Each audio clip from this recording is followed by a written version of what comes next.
evening. Time having arrived, I call this regularly scheduled meeting of the Brockton Finance Committee to order. Will you all please join me in standing and saluting our flag? I Pledge allegiance to the flag of the United States of America and to the republic for which it stands, one nation, under God, indivisible, with liberty and justice for all. Mr. Clerk. Item 1, we have the appointment of Louis Martins of 206 Fairview Ave, Brockton, Mass. To the Brockton Redevelopment Authority for a 5-year term ending January 2031. Invited Louis Martins. Good evening, Mr. Martins. Good evening. Thank you for having me here, and I appreciate the opportunity. I'll do the best I can for the city of Brockton. Thank you. Councilors? Councilor Thompson. Thank you, Mr. Chair. Good evening, Mr. Martins, and thank you for stepping forward and seeking to serve your community. Just one quick question. I was hoping if you could describe your relevant experience and qualifications that would support your work on the Redevelopment Authority. And additionally, have you successfully collaborated with committees or similar groups to achieve consensus and advance shared goals? Good evening, Mr. Thompson. Good evening, sir. So I've been a resident in Brockton for 41 years. In the last 26, I've been involved in real estate, helping first-time homebuyers, various developers in the city, such as Joey Gonzalez and Charlie Macy, who are very close clients of mine, among other developers that I've worked with. I have a good relationship with the building department that I frequent once or twice a week. I'm also in the engineers department, where I know a lot of the people by name there, like Pete Kelleher, who are very helpful people for the city of Brockton, I might add. I've done numerous projects. I've gone in front of the zoning board with DeSilva Enterprises as well to get projects approved. A lot of times you don't see me because I'm doing the paperwork and the information behind the scenes, but a lot of those projects start because I find it and I point it out to these guys who have the money to develop and make the city better for me and the 4 children that I'm raising in the city right now. Great. Well, I appreciate that. And again, thank you for stepping forward. We need qualified and dedicated people on our boards, and we're just happy for you to throw your name in the ring. So thank you, sir. Thank you, Mr. Chair. Thank you, Councilor. Councilor Nicastro, and I saw another hand.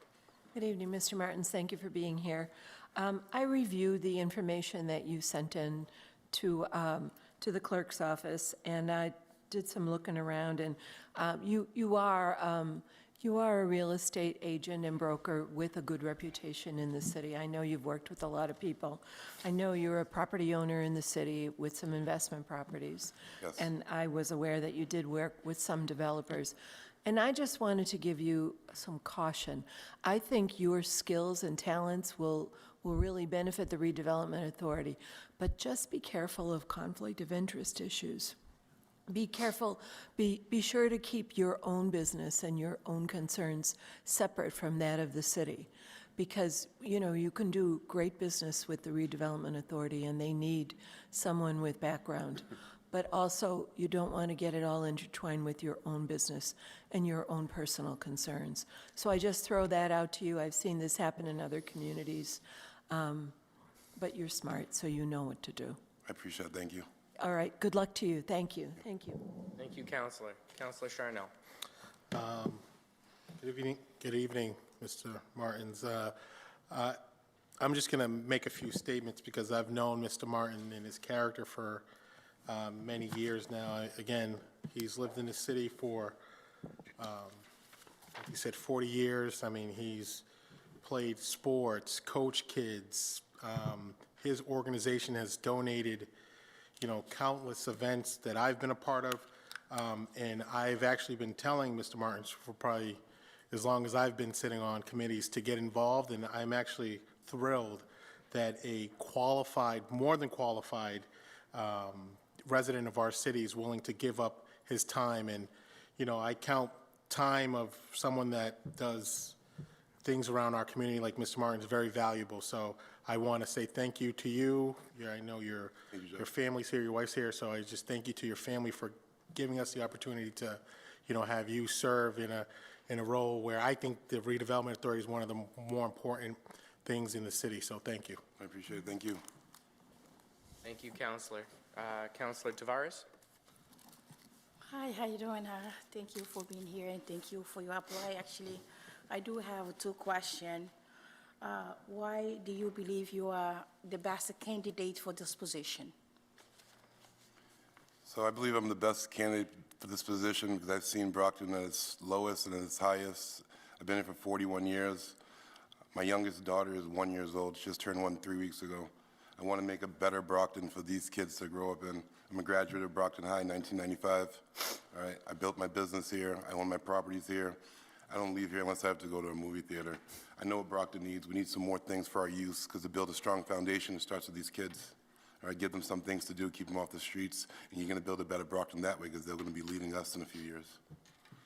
That's very good. And then what is your main goal if you select it? What's your goal? Well, my main goal is to make the city better, give kids things to do. We don't have a splash pad in Brockton. Braintree does. I know where all the splash pads are because I have a 3-year-old too, and 11 and 13. All right, we have a lot of things that other towns have that we don't, and we have 10 times more people than they do. So there's no reason why we can't develop the city and make it better. All right, thank you. You answered all my questions. Thank you. Thank you, Counselor. Counselors, are there, Counselor Green?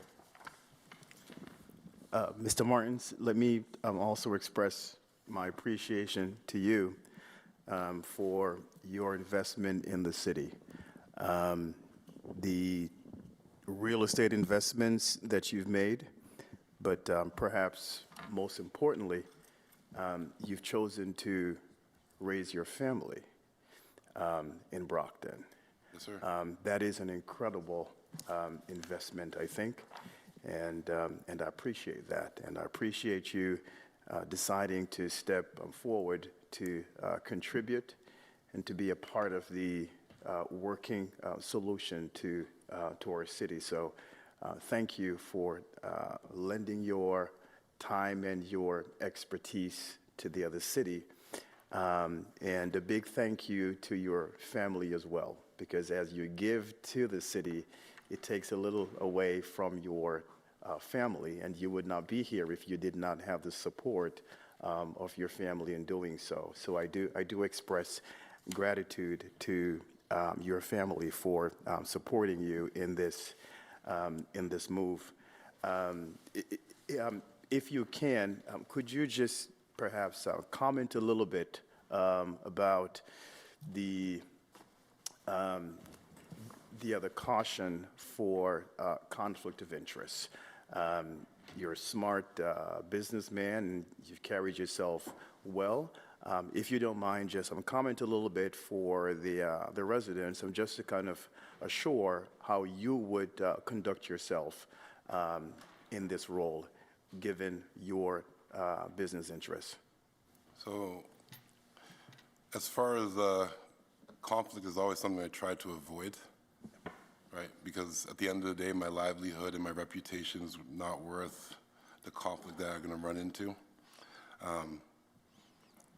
The way that my kids and my family see me is not worth having to go home with them and look them in the eye to tell them that Daddy did something wrong, because that's not going to happen.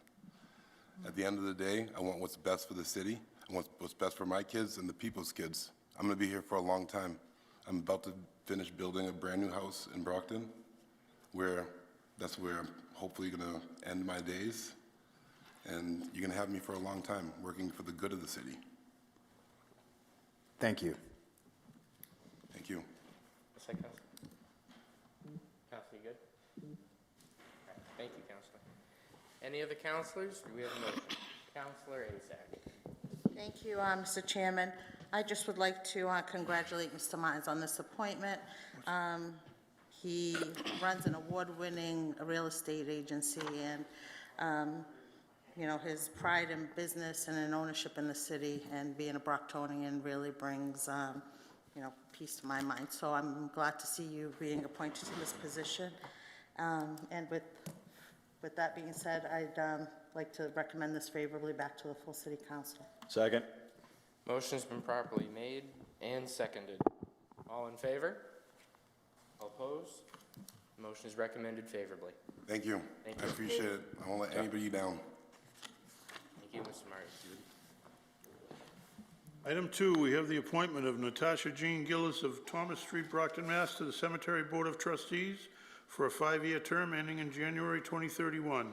Invited Natasha Jean Gillis. And councilors, I have an email that I did leave a copy with you. Originally, she had answered that she would be here tonight. However, she had a fall over the weekend and is unable to be here tonight, but she did send a note asking for your vote, and if you'd like, I can read it. Good day, my name is Natasha Jean Gillis. I sincerely apologize for being unable to be present today due to a recent fall that has temporarily limited my ability to speak. Serving on the Cemetery Board of Trustees would be a meaningful way to honor my father, who was buried at Calvary Cemetery, and it allows me to feel a continued connection to him through service. I am also seeking to serve on the Women's Commission to support, uplift, and advocate for women in our community. I am truly grateful for the mayor's recommendation and the committee's thoughtful consideration, and I look forward to the opportunity to serve the city of Brockton. Councilor Thompson. So, Ms. Jean Gillis is a constituent of mine. I believe she's well qualified for both positions. I would have no problem seeking a motion for a favorable recommendation, but if the council believes it's better to postpone this, then I believe that would also be sufficient. So I would make a motion to recommend favorably. Second. You want to take these collectively, or? They're two separate One by one, positions, so okay.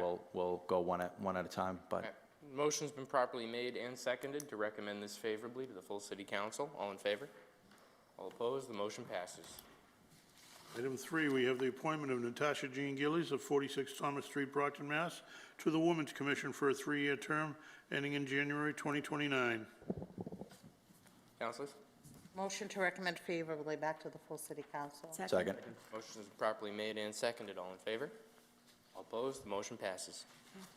Item 4, we have the appointment of Stephen M. Owens to the Commission on Human Rights for a 3-year term ending in January 2029. Invited Stephen M. Owens. Good evening. Good evening, Mr. Owens. Do you have anything you'd want to say to the councilors? One of the main reasons why I had an interest in this committee is just because of the current division in this country, and I've always think I've had a strong sense of empathy for people. I had retired from Eversource, previously NSTAR, about 7 years ago, and I was a founding member of Diversity Council. And at that time, diversity, I guess, was, identified as just race. But then it expanded to, sex, gender, country of origin, age. In my jobs, I interacted and dealt with probably maybe people mopping the floor as high as CEOs. Prior to Eversource, I worked for the Department of Revenue doing criminal tax investigations, and that's where I got to, feel comfortable around people at very high positions. And one thing that I really feel strongly about is the youth. I think that a lot of times the youth don't really realize the opportunities there. I've volunteered at my church, Mount Moriah, serving homeless people. I've been on a mission trip to Fiji, the Fiji Islands with youth. So I guess what I'm trying to say is I've dealt with all different types of people. In fact, I could go as far as to say that my immediate family is really diverse as well. So I've always been able to interact with people, different, races, sexual orientation, age, and I just, I think I feel that I don't want to be somebody who complains about what's wrong. I want to be able to offer some solutions. And a lot of times I think that Brockton gets a bad rep, I think, a lot of times. A lot of times you'll see people making comments, and a lot of the negative comments are made by people who don't even live in a city. And I feel that if you don't live here, leave us alone. Let us handle our own problems. You probably have plenty of problems in your city or town.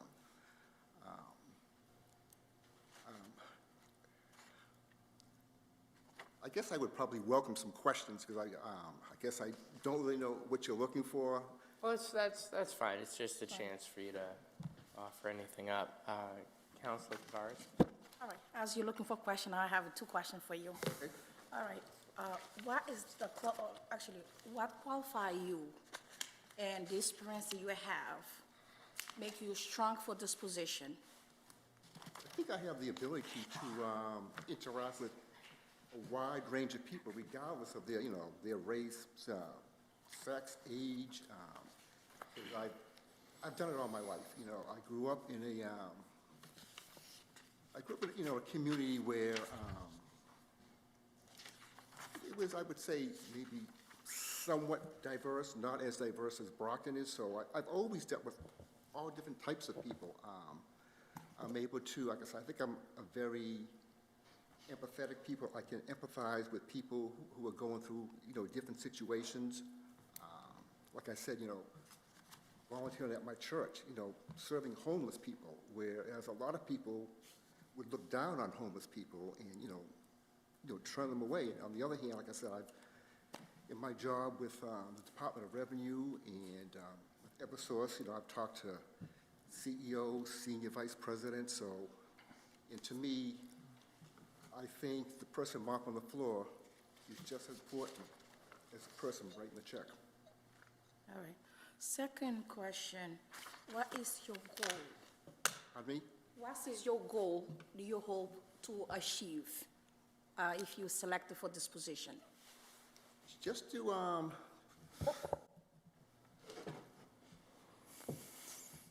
make people comfortable if they feel that they've been discriminated in any type of way, that they can, voice, their opinion, that they've got some, somewhere to go, someone to talk to. All right. If you're selected, what's your roles going to be for long-term and short-term? Are you planning to teach in class human rights? As we know, we have a 30 right. Are you planning to teach that, educate that? What do you think? I'd be willing to do whatever's asked of me. All right. I mean, I have, not in any type of professional setting, but I have, taught and trained people, at my place of employment over the years. If you get selected, how do you plan to advertise human rights? Counselor, I believe that all right. he serves on he'd serve on the board and would handle things Okay. that came to the All right. agenda. Thank you. That's all for tonight. Counselor Nicastro. Thank you. Good evening, Mr. Owens. Thank you for being here.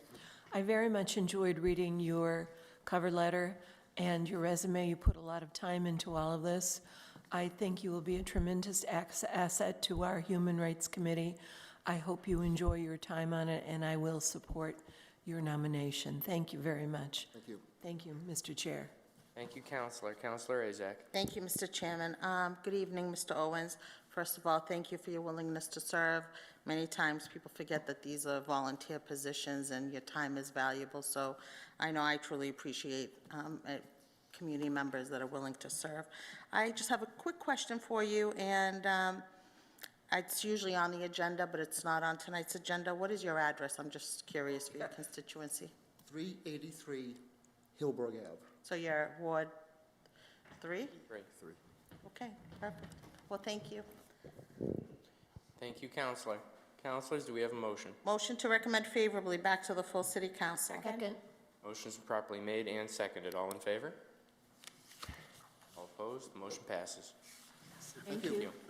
Thank you, sir. Item 4, we have the appointment of Elijah Romulus of Cedar Street, Taunton, Mass. to the role of Director of Planning and Economic Development. Invited Elijah Romulus. Good evening, Mr. Romulus. Good evening. anything you'd like to open up with? Yes, I did have something prepared. I like to write things out just so that I can, get through some of the nerves. So if you would indulge me. Good evening, ladies and gentlemen of the Brockton City Council. Thank you for this opportunity to speak before you, and a big thanks to Mayor Rodriguez putting forth my name for consideration. My name is Elijah Romulus, and I am here for the confirmation recommendation for appointment of Director of Planning and Economic Development. I am honored to have this chance to speak on my experience, skills, and passion that I believe is a perfect fit to take the Planning and Economic Development Department forward and make the City of Champions proud. I was born and raised in Brockton. I am the son of Haitian immigrants. I am a Brockton boxer, Brockton High class of 007. The green building's where I met my now wife, and I'm the proud father of 2 boys. Professionally, I have experience in both engineering and urban planning. I've worked at the municipal level in city and town forms of government, as well as at the regional level. During my tenure, I've been awarded close to $2 million in grants across infrastructure and clean energy projects in various communities. I've led $500,000 projects, negotiated for better affordability in one of the state's first MBTA communities mixed-use developments, and have successfully led efforts to enact policy and establish long-term plans. I sit before you today eager and willing to put my best foot forward to lead the Department of Planning and Economic Development, work with you, the mayor and his administration, various departments, boards and committees, business and property owners, nonprofits, and most importantly, the great people who work, live, and play in the city of Brockton. The history of this moment is not lost on me. It would truly be an honor to work in New England's only majority-minority city with a mayor that is a person of color for the first time. I believe I too would be making history in assuming this director position. So I humbly ask you, Brockton City Council, to vote yes on my appointment. I will be happy to answer any questions. Thank you. Thank you. Councilors? Shall I go first? Councilor Thompson. Good evening, Mr. Romulus. Thank you for joining us this evening, and congratulations for your nomination on this position. I'm sure you're extremely excited about it, and so are we as a council. Brockton's undergone a tremendous amount of development over the last, say, 10 years, definitely the 6 years that I've been on this council. I kind of want to start with a basis of understanding of our existing city plans. So I was wondering if you could share your understanding of Brockton's existing city plans, such as the blueprint for Brockton and the downtown action strategy. Yes, so thank you for the question. So I did take some time to look through the different plans. I do know that the blueprint for Brockton is the master plan. It was established in 2017. From that, various neighborhood plans have gone forward, especially for transit-oriented development in the downtown, Campello, Montello transit nodes.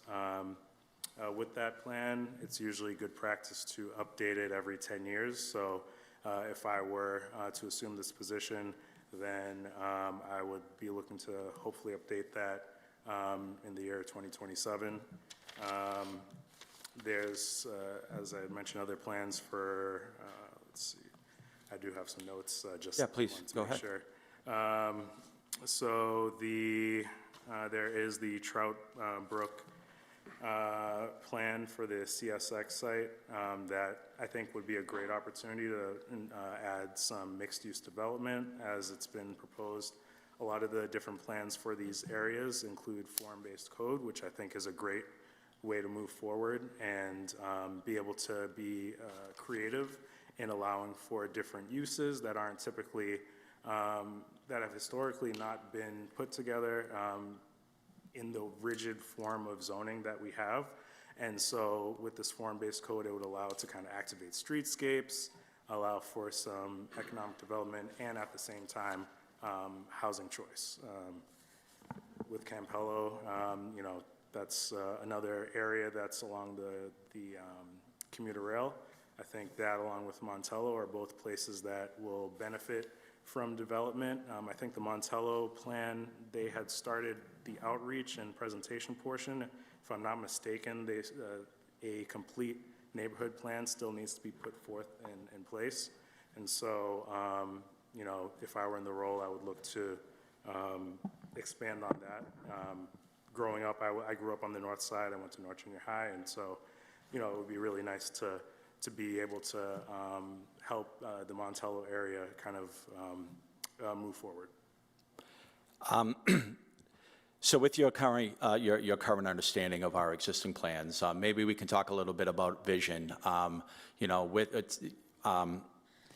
would you leverage those frameworks and inform your vision and priorities for the city and the future development of Brockton?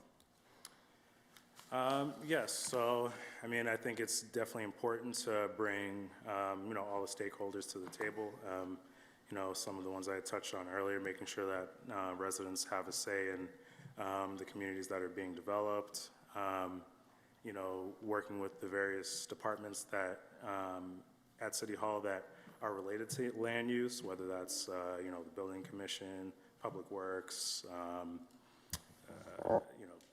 engineering, and those, making sure that we have the in-house knowledge to make sure that those, any plans move forward. And then I would look to work with, any outside advisory entities to help push forward. I saw that in some of the plans, whether it was RKG Associates or Studio Luz, there are different ways that we can make sure that we have the capacity to move things forward. And in the Department of Planning and Economic Development itself, making sure that we have the staff and the staff power for that.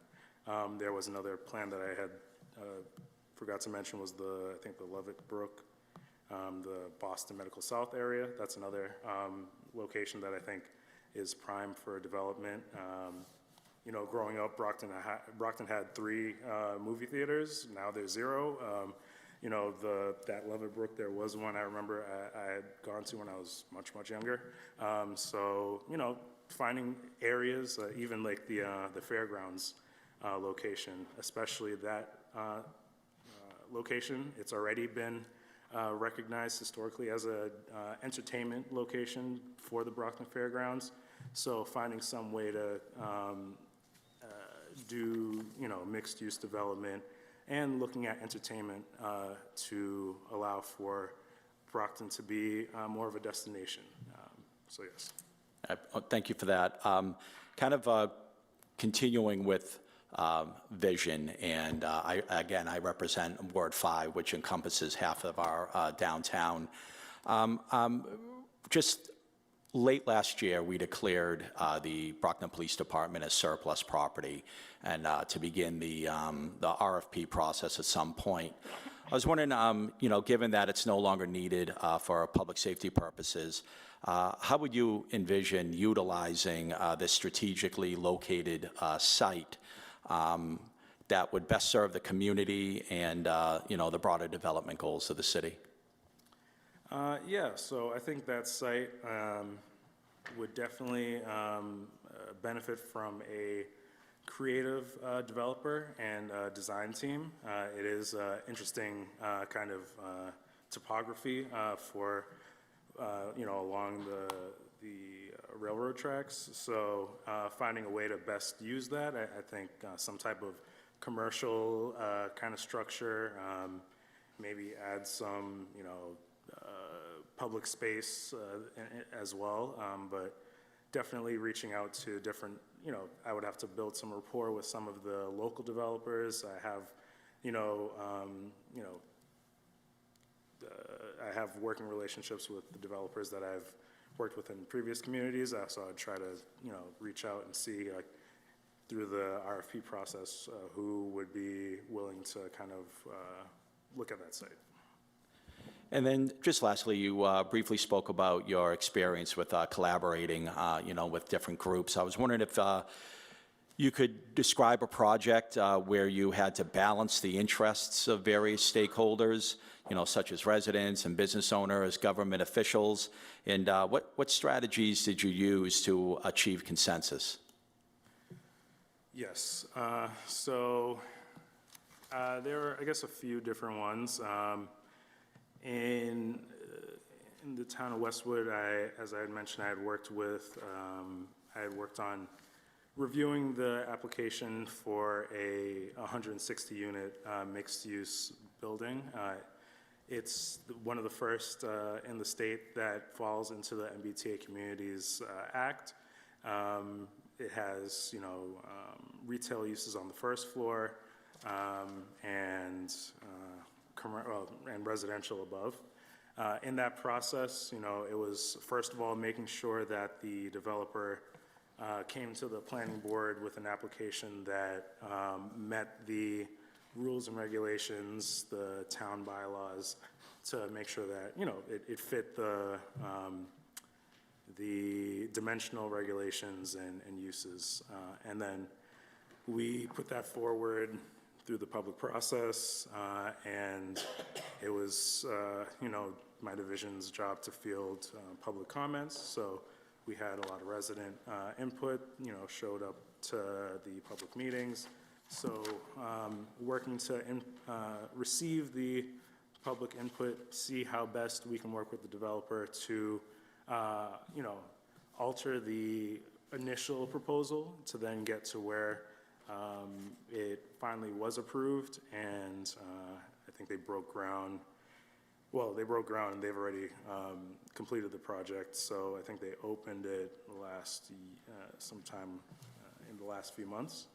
And so that was a large project that I was involved with. I could give other examples, but I'll stop there. Well, I appreciate that because, our city planner is an extremely important position in the city of Brockton. Our previous planner came to the job with, a lot of experience, and he, really hit the ground running and was able to put together a lot of impressive plans and collaboration on those plans. And then over time, it's that mundane day-to-day work to try to execute on the plans we developed. Sometimes those plans, hit dead ends.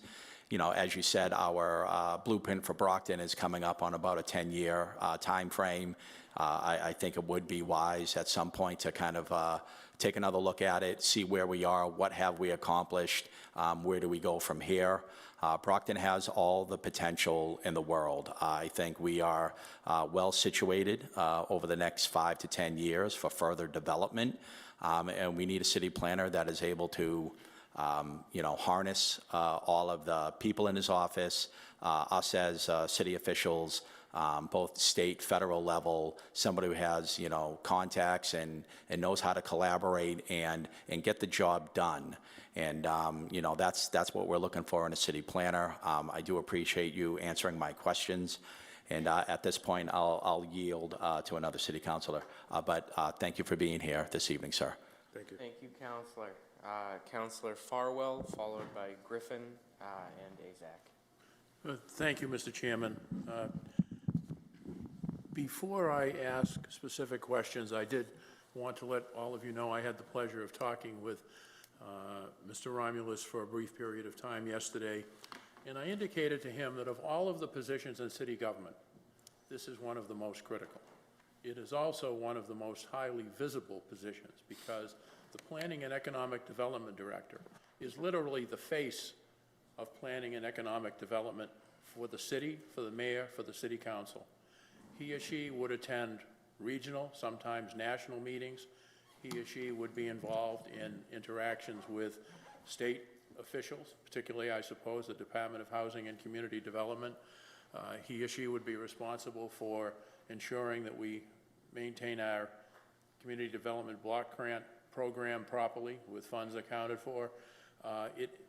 Most people might not know who Tim Carpenter is as Superintendent of Parks, or Marty Brophy is for Collector Treasurer, but you do get to know the Planning and Economic Development Director because of meetings with neighborhood groups, meetings with business groups.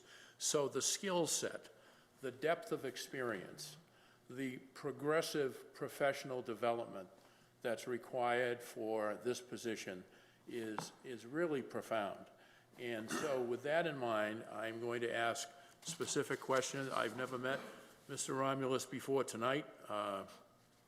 Didn't know his name before his resume came to us. So I do have some specific questions for him, which I think bear on his professional competence, level of responsibility, and his prior positions. So, Mr. Romulus, do you have any professional certifications in planning and economic development, and specifically Certified Economic Development Director? So when I applied for this position, I did meet all of the requirements of the posting. I do have a master's in urban and environmental policy and planning, and the allotted experience in years for that. So I believe that best qualifies me. I don't have a specific certification to answer your question directly. So I understand. So you obviously have your degrees in mechanical engineering and then your master's degree from Tufts, but no professional certifications from any regional, national, international planning association. I am a member of the, the American Planning Association, and directors typically don't, it's not a requirement of directors. I've worked with many directors that don't have that certification. No, I do understand it was only posted as highly desirable. It was not posted as required. So you gave us your resume, and it was in block years as opposed to month and year. So looking at what you gave to us, or was provided to us, in the last 10 years, possibly going on 11 years, you have had 6 or 7 positions. In the aggregate, how many months and years of actual planning and economic development experience do you have in a municipal setting or a county setting or in some governmental setting? Yeah, so not including my engineering background, I would say I have about 7.5 to 8 years, 10 years including my education. Okay, well, extracting the education, and I'm just going by this, I don't see that many years, so is there something that's missing on here? No, I've worked, I started my first planning job out of grad school in 2017. Okay, and during your career, how many employees have you managed? How many have been your direct reports and you were responsible for assigning work and then doing performance evaluations and acting as their manager or supervisor? So when I was in the town of Bridgewater, I had 3 under my purview, and now in Westwood, I have 2 direct and 2 that are kind of part-time in terms of the uses. So I would say 4 altogether, 7 altogether over my years. And what are the job titles? Are they administrative or are they actually planners and economic development people? In my current position, there is a skilled staff who is a planner, housing and land use planner. All right. Do you have any experience putting together municipal budgets for a department? I do lead a division, and I have put together budgets for my division. And where would that have been? Westwood. In Westwood. So would it be a budget, for example, the planning board or the entire department? For the planning board and planning staff. Okay. Just for the record, I happen to look at our department, and right now we have 10 positions listed counselors, and the budget is about $840,000. I'm going to go through the different positions you've held and just ask a little bit more information about them. The land use planner in the city of Chelsea, did anyone report to you, or were you just the land use planner and then you reported to the director of economic development, planning and economic development? That was my first job out of graduate school, and I reported to a director. All right, and how about in Bridgewater? Tell me a little bit about what you did in Bridgewater, and did you assign staff? Did you assign work? Were you responsible for hiring people for the department? Yeah, so in Bridgewater, I think that was my opportunity. I guess I was kind of a Swiss Army knife of sorts in the planning department there. I did have administrative staff that I managed. I was put forth to lead the entire retrofitting of streetlights for the city or the town of Bridgewater, and so I had to work with the National Grid. This was in the midst of the pandemic where there was a breakdown of the entire supply chain, and yet I was still able to get that project done. Maybe a month or two behind schedule, and that was a $500,000 project. Okay, and then you went on to be a senior planner at the Old Colony Planning Council, correct? That's right. And what work did you do for OCPC? That was related more to environmental work, hazard mitigation plans, municipal vulnerability preparedness. I did work on a housing production plan for the town of Easton, but most of it was environmental work. So I did that with the towns of Whitman, West Bridgewater, Halifax. I did work with Brockton as well, through the Green Communities program, and I was happy to actually get some funding to weatherize my former school at North Junior High so that they could have better heating and cooling methods. All right, and by the way, I want to go back to the Bridgewater for a minute. Why did you leave Bridgewater? What motivated you to perhaps leave that town and the work that you were doing? Yeah, I guess I'll be as honest as I can be.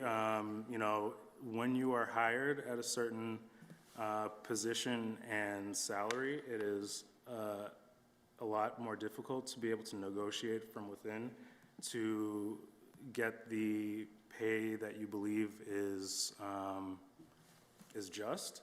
And I gave Bridgewater, the best that I could, and I decided to look around and found a position that did offer a little more, and it was in Brockton, and I'm from Brockton, and so I took the opportunity to work in my hometown.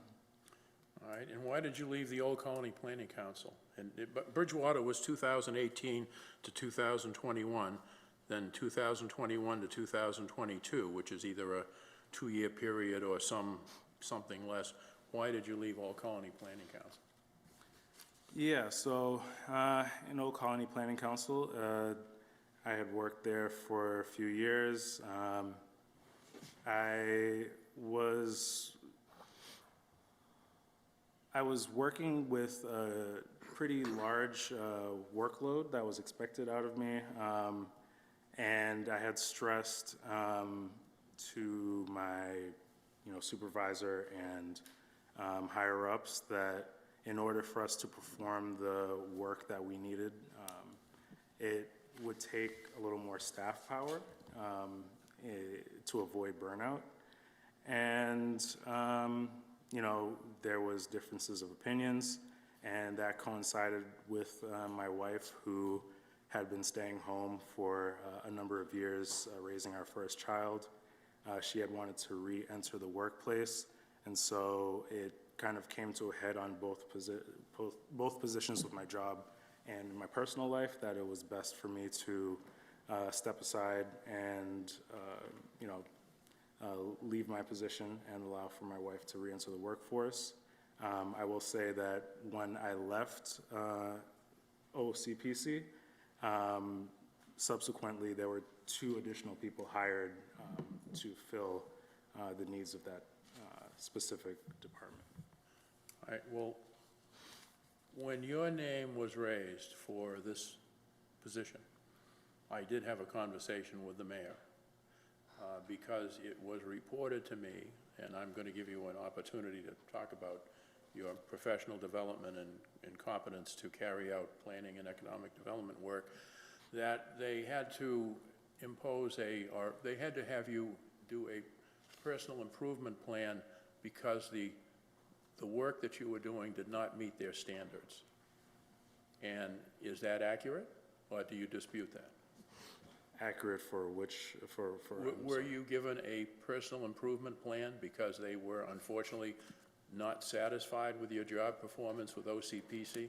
And the reason that's relevant is if you were hired for this job, they're right across the street. We still have to work with them. That's correct, and I don't recall being on a personal improvement. You don't? Okay. And reason for leaving Westwood? I mean, other than perhaps a salary increase? As I've mentioned multiple times, I've been born and raised in Brockton. I went to Brockton High. I grew up here. My home church is here. I would be honored to have this opportunity to work for the city. I would put my best foot forward. I would give it my all. I have the opportunity to apply for this, and so I decided to go forward with that. And that's why I went for this position. You know, it's interesting because I've spent a lot of time trying to evaluate which is our role here.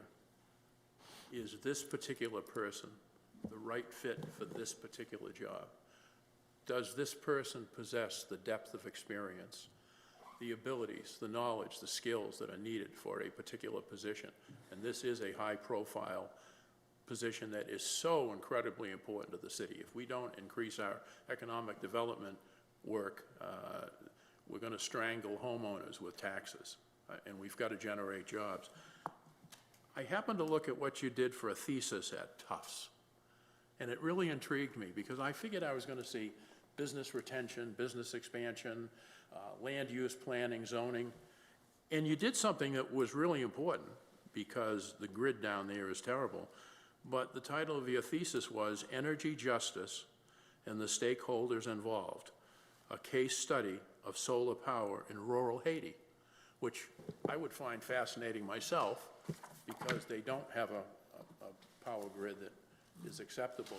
But it just threw me off to see that that was your thesis, because then you went on to take a job as a solar system designer, and then you mentioned some of the energy work you've done in other communities.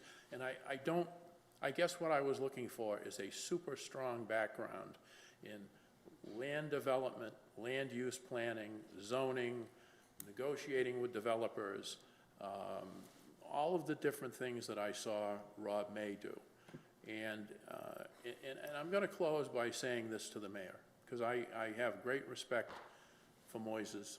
I apologize for calling you Moises. Mr. Mayor, you were with us for 12 or 14 years. I've been with you for 10 years. It's always hard to try to put the right person in the right position. From the bottom of my heart, I think this gentleman would make a wonderful planner. I honestly do not believe he is ready to take that next step. He hasn't served as an assistant director or director of planning and economic development, but obviously he has the motivation, he has the interest, he has the background in the city, and I can't support, and I'm only one vote, it may go through 10 to nothing, 10 to 1, but I can't support him for this position because I just don't see that progressive professional development.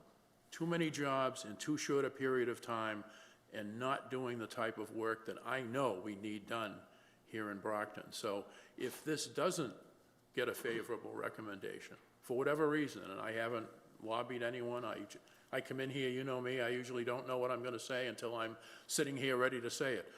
But I hope you'll consider that alternative, because I do think he has great value. I do think he could offer a lot to the city. I just don't think he's ready to go to that top position. So, thank you, Mr. Chairman. Thank you, Counselor. Counselor Griffin, followed by Azak Chair? and Charno. Mr. Mr. Chair, do I have a chance to respond? You may. Yes, so I appreciate you taking a look at my graduate thesis. I did take multiple coursework in land use. That my thesis was, in some ways, a love letter to Haiti. You know, my parents do come from Haiti, and so I wanted to put some time and effort into finding ways to make things better in that country. As it regards to my experience, in every position that I've had in planning, I have assumed greater responsibility. I started as a level 1 planner. I then got the role of assistant town planner. I became a senior planner, and now I am a town planner. So if it has to be, you know, climbing a ladder, then this position would be the next step. And Mr. Chairman, if I could just thank him for that comment. I will just say to you that we are a totally unique community, as you know, from being from Brockton. And the comparison between Westwood and Brockton is I mean, the gap is so wide. It's a bridge too far, as they say. And I think that's what concerns me. I know the challenges ahead of us here, both in terms of finding the revenue to do a lot of what we need to do, but also the challenges of just what is going on in Brockton with all of the different projects. So, sir, I think you have a bright future ahead. I'm just reluctant to jump you up to that level, and I appreciate your sincerity. Thank you. All set, Counselor? All right, thank you. Counselor Griffin, followed by Counselor Azak and Charno. Thank you, Mr. President. Good evening, Mr. Romulus. Thank you for reaching out to me yesterday. I enjoyed our conversation. Excuse me. Well, what I want to talk about you first is development in the city of Brockton. On the horizon right now, we have some really big developments in the near future. The fairgrounds, CSX, hopefully the Barganeer, and the old police station. As you sit here tonight, what is the biggest project you personally have handled as a planner? Money-wise, size-wise, and scope. Could you explain a little bit of that, please? Yes, so I would say the largest projects that I've dealt with in terms of scope would be, you know, a 160-unit building that sits on, well, it's a series of buildings that sit upon, I want to say, 6.5 acres. I do have experience in managing projects that are, you know, $1 million, kind of $500,000 to $1 million portfolio. Yeah, so I'd say those are the largest projects that I've worked with. Okay. Now, as far as developing, like, the downtown business urban renewal plan, that's a 10-year project. What type of planning, longevity-wise, have you done already for any of the municipalities you've worked for? Thank you. I know they were towns and they aren't cities, so it is perhaps apples to oranges, but I'm trying to find out the scope of your experience in formulating plans and seeing the fruition. It's just that the number of jobs you've had in this time, I don't think it's really, you've been there long enough to see anything you put forward come to fruition. But I'll give you a chance to speak on that, please. Yes, so I have, I've seen a few projects to come to fruition from being permitted to shovel in the ground.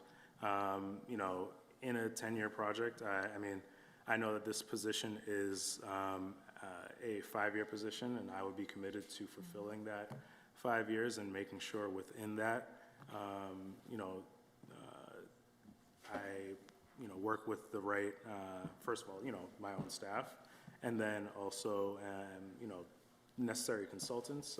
I have taken a look at some of the plans and seen that there are consultants that have been worked with over the years in Brockton, so I want to see how, you know, through the RFP process to see those are still folks that we can continue with. And so to ensure that there's a certain amount of continuity, my predecessor has put forth a lot of plans, and so I would make sure that I review them and implement them the best that I can. In terms of long-term planning, I did complete a climate action plan that would look at, how the town would be able to adapt to the climate. That timeline is out to 2060, I believe. And so, no, 20, I'd have to double check, but I did put forth long-term plans in the past, and so I do know how to accomplish that. Now, have you also written grant applications for these municipalities? Yes, I took pride in the grant application writing that I've done. When I was in Bridgewater, I was able to land multiple grants for complete streets, for infrastructure projects, to try to bring bike lanes and crosswalks. I was able to land a grant for housing choice that would bring a water line to a community, a neighborhood that was previously on well water. And then I was able to get Green Communities grants that allowed to help offset some of the costs to retrofit the town's street lights. And then working at OCPC, I specifically was working with the Green Communities grants. I worked extensively with the regional coordinator for the Green Communities program, and successfully got multiple grants for different communities, Brockton included. Okay. I know we spoke yesterday, we had a short discussion about streamlining the building permitting process as far as the planner is concerned. Could you give us a little information on what we talked about yesterday, please? Yeah, I think that streamlining is very important. I would look at what exactly is being done right now. I do know in my current position, we use OpenGov, and I think that's View Permit OpenGov, and I think that's a really successful way to manage permits and be able to field them. So I would see if that's a possibility for Brockton. So I guess the first thing I would do is kind of like a SWOT analysis, to look at, strengths, weaknesses, opportunities, and threats. And the permitting process I do understand is something that has been somewhat of a bottleneck, and I would try my best to relieve that. It's been a big bottleneck, but specifically, town of Westwood, town of Bridgewater, city of Chelsea, I think you were a land use planner there, so this might not be applicable. Specifically, have you streamlined any of those municipalities' permitting processes? I haven't. I worked in Westwood. I used the OpenGov program, but that was done prior to my coming into that position, and so I have experience using it, and I think that it's honestly a really good thing, and I think that's something that could be implemented.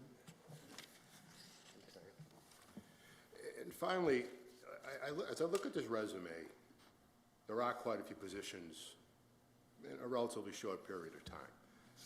But as you stated, you were climbing the ladder. Convince me you want to stay for the city for the long run, because a lot of the projects we have coming are going to be multiple-year projects, 5, 10-year projects, and I think continuity in the planning department is paramount to get these done properly. Yes.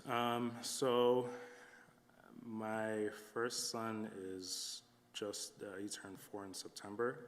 I would want to be in this position until he's at least in high school, so he could see his father working in a, as a public servant in a very important position that helps shape the lives of people. And so, for me to be a role model for my son, I think I would want that longevity. For the city of Brockton to have, someone that is there to, fight for the city, do the best that they can. I would want to be in this position as long as I can be. And that means years, decade or more if God permits. All right. Well, thank you, Mr. Romulus. Thank you, Mr. President. Thank you, Counselor. Counselor Azak, followed by Counselor Charnel and Counselor Green. Thank you, Mr. Chairman. Good evening, Mr. Romulus. I'm sorry I missed your call. I had a missed call from you. I was at an event yesterday, so I wasn't able to take your call, but I'm very familiar with your name, and we knew each other when you worked in the city, and I know you were involved with some community events, so your name was not new to me.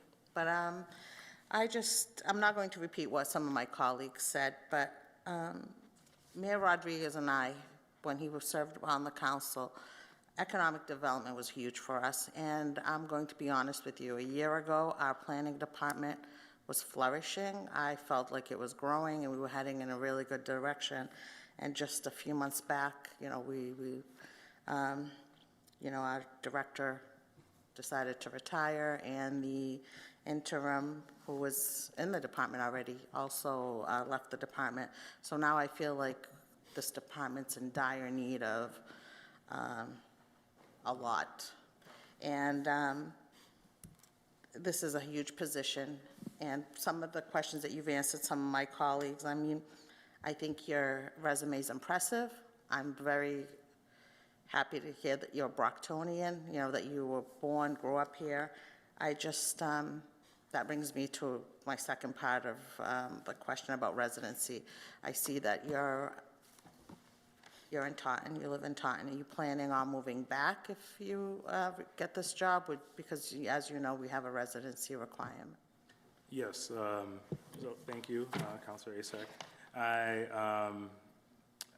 So I guess just one part of the comment from your question, in terms of me being in the fabric of Brockton, I did volunteer for multiple community organizations, South Shore Haitians United for Progress, Brockton Interfaith Community, and so honestly, those two organizations is what spurred me to get into planning and wanting to go to graduate school and get a degree in urban planning.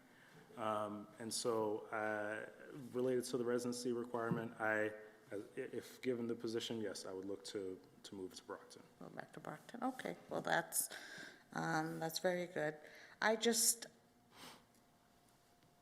feel like this is just such a huge job. If you were coming in as, assistant director or senior planner,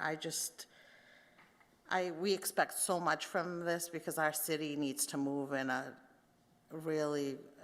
we need a lot done in a short period of time. And like I said, I want to support you. I want to support this. I would love to see you be a part of the planning department. I don't want to put you in a position that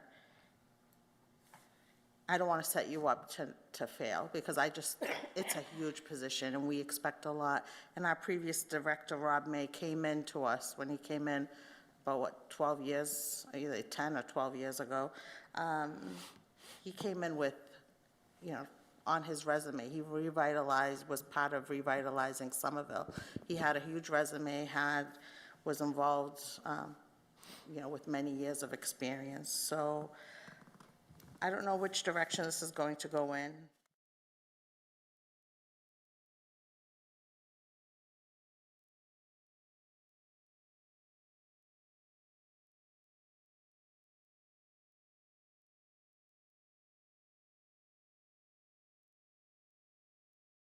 To hear that you would move to move back to Brockton.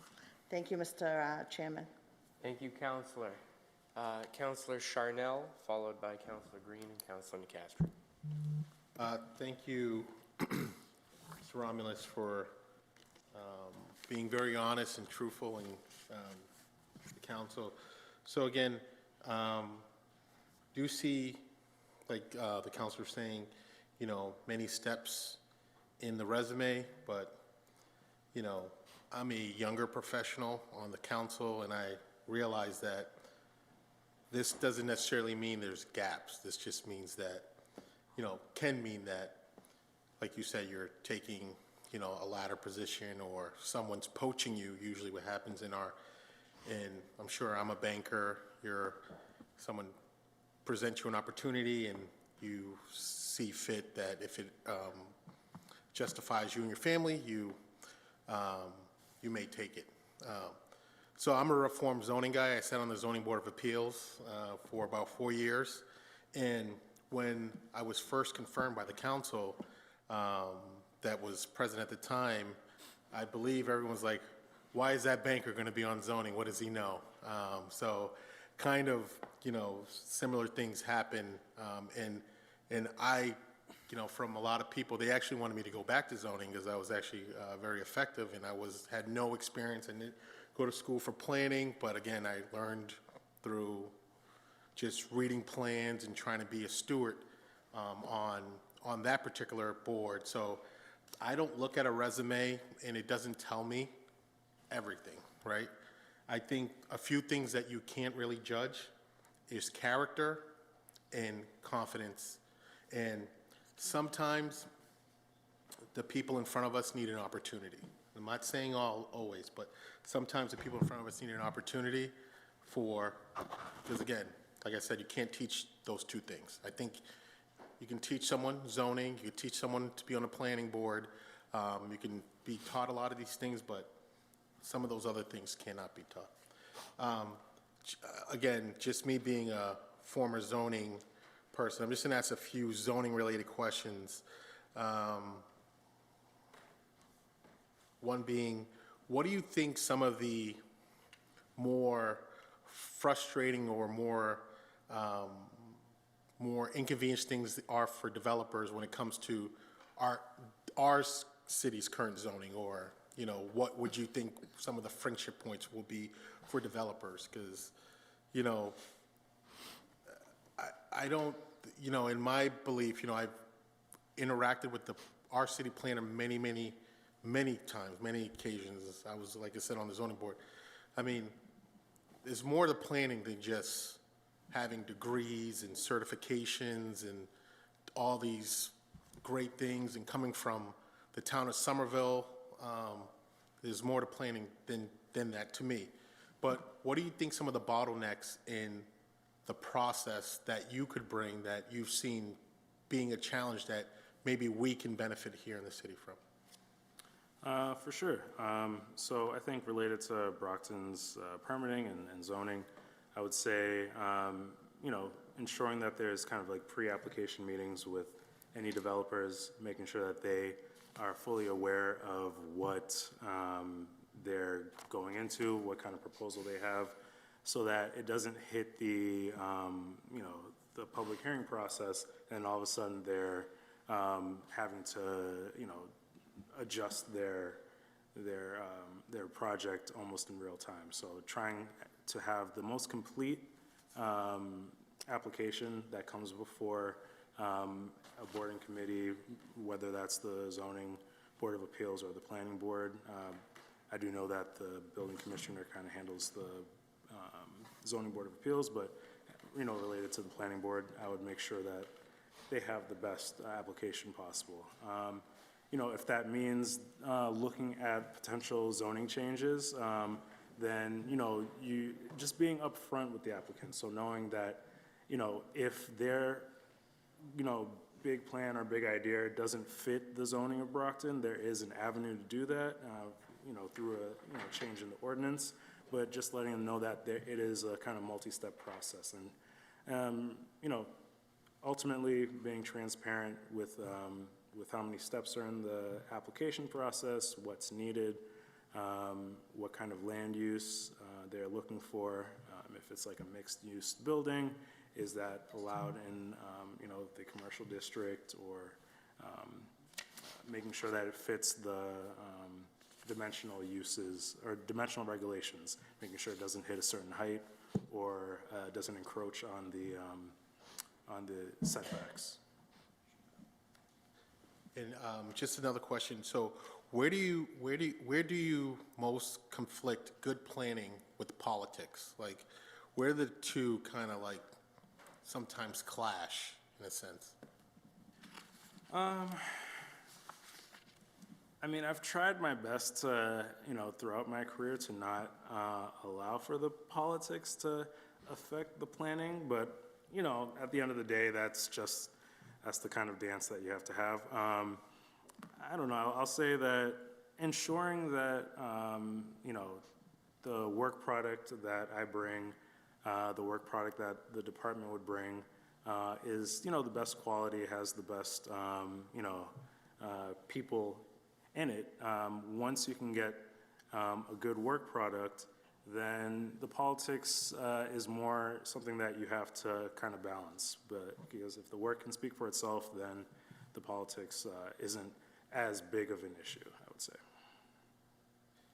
And I just have two just brief questions. What zoning changes would you consider, like on day one, if it was like a crystal ball that would make things easier for developers and really yourself? Because I mean, if it's easier for the developer, the planner typically, because some of our zoning ordinances here are just come from such a long time ago that they create bottlenecks themselves. So what would you see as a? Yeah, so I'd have to take a better look at the city ordinance for the zoning. I do know, that, the chapter 27 kind of relates to the fairgrounds overlay district, so I would make sure I looked at that specifically for that fairground site and seeing what is, what kind of project could best move forward and how, how to make it as efficient. I would see if there's anything in the, whether it's a special permit or a site plan to see what by right, allowances are and a special permit needs. And just my last question, what's typically misunderstood between a planner and like council people like myself? Like what is the? Yes, so for a planner, I'm specifically looking at the land use of the city. So how the city develops, how the land is used, whether it's for commercial, residential, if there's conservation land that needs to be set aside, if there's,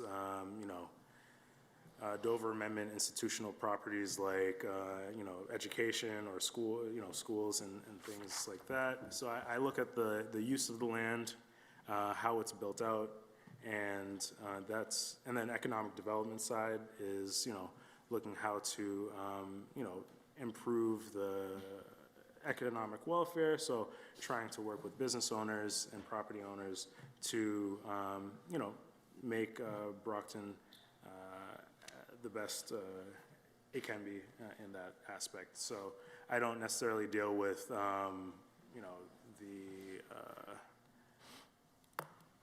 don't know, the regards to being a city councilor, it's not an elected position. This is a position that's appointed, and so there are different needs and responsibilities with that. So I'll just end with just letting the council know that, about 17 years ago when I was appointed on the ZBA, like I said, I mean, I probably wasn't qualified. Could barely read a plan. And I felt like towards my tenure, towards the end, I was very well qualified and could read many of plans and could tell people where things that where a catch basin where a catch basin needed to be and a catch basin should be going. So, I'd like the council to really realize, when we have talent in front of us, don't discard it because of just a resume. I'm not a resume guy, I'm a character guy. Thank you. Thank you. Thank you, Counselor. Counselor Green, followed by Counselor Nacastro. Mr. Romulus, thank you for your interest in serving the city of Brockton, and thank you for your time with us tonight in answering all of our questions in the manner that you've done so far. I'll be as quick as I can with this, and thank you for taking the initiative to reach out yesterday to connect with me, and I appreciate the other conversation that we had yesterday. Could you just share with us what are your thoughts about smart growth? What is that, and what does smart growth look like for a city like Brockton? And in that, if you could just comment a little bit on form-based zoning and how that would fit into that smart growth and the benefit of that. Yes, so smart growth is, how to best allow for the optimum use of land. We have to,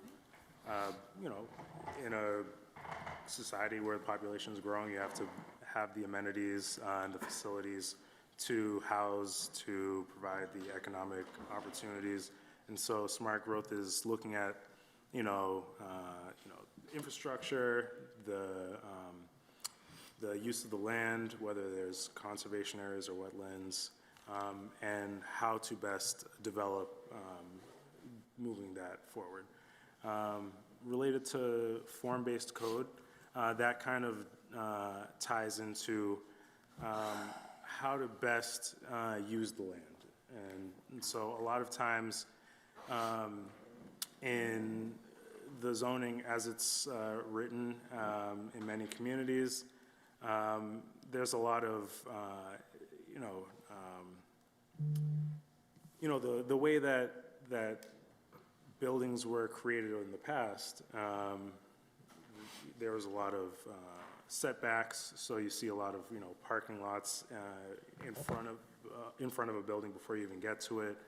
And so, form-based code is looking at how to best activate a streetscape when you're when you're developing, so that you allow for that kind of, multiple, foot traffic or vehicular traffic, being able to add different uses that aren't typically allowed, in a rigid, commercial building has to have only commercial, or, so you can maybe have commercial, residential on top, so yeah, I would say that that's kind of form-based code in an overview. But yeah. Okay, thank you. Now, in your practice and your years of experience, how do you ensure that the planning decision remain data-driven while at the same time you remain community-centered? Yes. Specifically, I would say any project that goes before a planning board, whether it's a site plan or a special permit, to get to a decision, or for a planning board to get to a decision, you want to make sure that there's a set of findings that, show what the land use is, how it's historically been used, what percentage of it is maybe uplands versus wetlands. You want to include any density if there's proposed housing units. And, you factor all these things in, water and sewer usage. So you want to factor all these findings in. And then to get the public, it's a public process. So I will say that, I think public outreach could be better in general. The state's requirements to advertise for, a site plan or, you know, for a public hearing in general related to land use, is, you know, you send abutters notices to, you know, the surrounding X number of feet for that surrounding neighborhood. But, you know, there's a greater neighborhood, a greater area that could use, that could put that input. So I think working with nonprofits in the area, different, you know, small businesses to, you know, have a directory to kind of get the word out, like, hey, this application for such and such is going through. You and the folks that frequent your establishments may want to have their say. And so once it's in the public process, you want to make sure that you do get any, you know, letters that are sent to the, related to that project, any public comments, people that show up and voice their opinion, and you want to make sure that they're heard.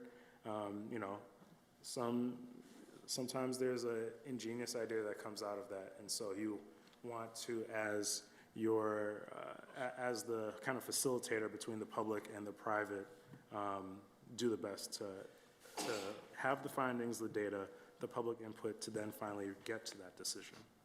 Okay, thank you, thank you.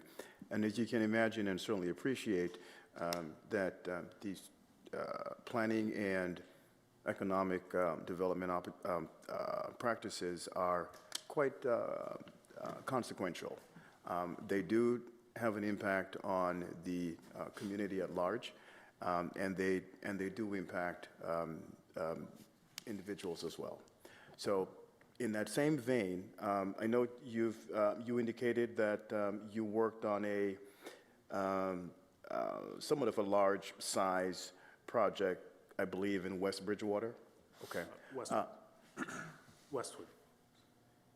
Westwood, I'm sorry, yes. Could you just share with us some specific strategies that you've employed to build trust among the residents, advocacy group, and different stakeholders in the process? Yes, so keeping an open line of communication, so, you know, making sure that I'm fielding calls, emails, meeting with people if they need a one-on-one. You know, specifically with, you know, that project, it was working with the developer. You know, Westwood is a more affluent community, and so with the proposed project, it was, I was able to negotiate to allow for a few more affordable units. You know, the state is in a housing crisis, and, you know, the affordability for even, you know, a lot of it's also public education. You know, a market rate unit in that community would not allow for the people that work in that community to live there, you know, a police officer or a teacher. And so, you know, it's making that kind of education to the public and the developer and trying to find ways to negotiate, you know. In that specific case, it was a special permit, so a special permit have a little more teeth, and you're able to allow for a little more negotiating, if you may. Okay, great, great. Thank you. And thank you for mentioning public education and engagement. I think that's critical in that process. I just have a couple more questions. What's one thing you would do within your first 30 days in the role to help to increase efficiency in the process in a city like Brockton? Yes, thank you. So yeah, I did kind of draft a quick kind of like, I would want to have like some type of 7-point plan that I would want to affect within my 30 days. I think the first thing for sure is to ensure that the department is fully staffed and is functioning with all the necessary resources. I do understand Councilor Asik had brought it up that there is a staffing shortage in that department. There's some shuffling around of how the department functions, and so I would want to really focus on looking at how that department functions and how we can staff it, and if, you know, current staff want more training opportunities. You know, I operate from a place of abundance and knowing that, you know, there's always an opportunity to enrich yourself and to better yourself. And so looking at ways to do that. And then reaching out to any of the business owners and landowners that are currently there and reviewing all of the plans. I did kind of have some of the plans that kind of stood out to me was the downtown Brockton, the Trout Brook CSX site, the Campello, Montello, the Lovett Brook, Boston Medical South site.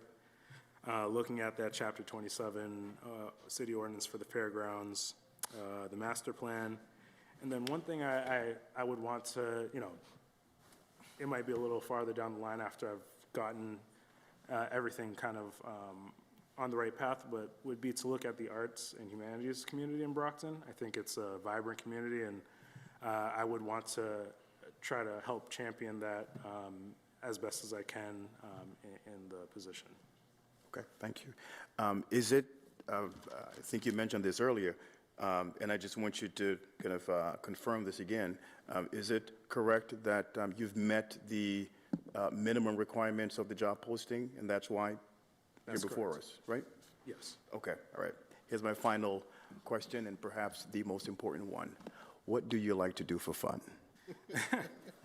Thank you.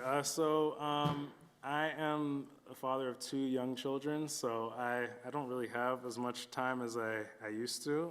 When I did have time, I did like to go on nature walks, do kind of photography. I still like to play chess, so that's something I can, you know, just pull up on my phone, play chess, and I'm very active in my church community. I do a lot of graphic designs for my church. Thank you. I commend you. I'm a father of 2 boys as well. Thank you for your time, and thank you for answering our questions today. Thank you. All right, thank you, Counselor. Counselor Castro. Good evening, Mr. Romulus. Thank you. Thank you for enduring all of us. You can see we're very concerned about how this position gets filled. This is a most important position, especially for a gateway city like Brockton. And I'm also the mother of 2 boys, and you ain't seen nothing yet. How your time is just going to get sucked all into activities and sports, and I'm sure you wouldn't have it any other way. I sure couldn't, at least most of the time. So I'm a real estate attorney. I spent 5 years on the Brockton Planning Board. I spent 2 years on the Brockton Zoning Board. I'm familiar with all of this. And so this is my first question for you. What do you believe are our planning and economic development issues in Brockton? Planning and economic development issues. I do think that the roadways, I do know that there's a lot of, there have been some fatalities related to just, you know, pedestrian safety. And so I would want to look at how best to, you know, work with our associate departments to address those concerns. So that's definitely pedestrian safety, making sure that Brockton's a walkable community. We have the infrastructure, the sidewalks there, but just trying to improve on that and seeing how best to do that. Another area that I guess I would see is there are a list of plans that are you know, that have been finalized, and so making sure that those are actually implemented, and you know, working with you know, consultants as well as department staff to best execute on the plans that are already in place. I would not want to leave those plans sitting on a shelf, so I think that's implementation is definitely key. Thank you. So you've spent 2 years in Westwood. I am familiar with Westwood. And so I did a little bit of research today. God love Google. Westwood has a population as of 2024 of 16,533 people. You're the town planner. Brockton, in the same amount of time, at the same time period, had a population of 105,788 people. The median value of residential real estate in Westwood is $1.04 million. the median value of residential real estate in Brockton, $437,500. Our composition, our demographics are totally different. I'm not telling you anything you don't know. My number one concern is economic development. We have to increase our commercial base to give some relief in taxes to our residential owners. In the last 12 years, Westwood has added an incredible amount of commercial real estate. I'm very familiar with it. But most of it happened before, nearly all of it happened before you got there. Yeah. You're fortunate that you work for the former planner, Nora, and I'm sure you've learned lots from her. I know of her by reputation. She's fierce. She's amazing. Yes.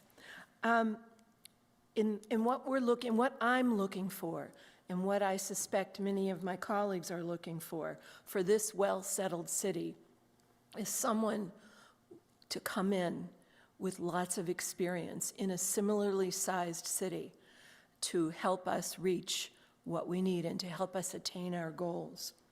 I think you have great promise and what you've done so far, and I think you'd be swell in a position working with an executive director. But I'm not sure that your years of experience make you a good fit for the position that we're looking to fill at this time. I also have noticed some procedural issues with the filling of this application, the job posting, and a few other things. So I'm glad you came in. It's been a pleasure to listen to you. And I read your engineering social change, and I found it really interesting. Your focus on environmental and climate action, which God knows the United States and New England needs. But I'm just concerned that this position is not a good fit with you at this time. I wish that you were applying for the position to work for the executive director. And that's hard for me to say. I don't like to let anybody down. I'm the mother of sons. But that is what I'm seeing right now. And I'll leave it at that. And I really appreciate your time. Thank you. Thank you, Mr. Chair. Thank you, Counselor.